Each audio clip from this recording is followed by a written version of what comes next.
না কত আমি সত্য? পুরোপুরি জিনিসটা আমি একদম কমপ্লিটলি আমি আপনাকে বলতেছি কি হয়েছে বলেন। মেজর ডালিম ছিল শেখ কামালের বন্ধু।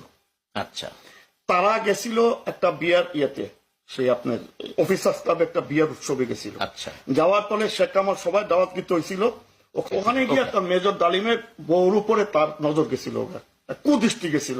সে তো লোক ছিল, কুদৃষ্টি যাবে না।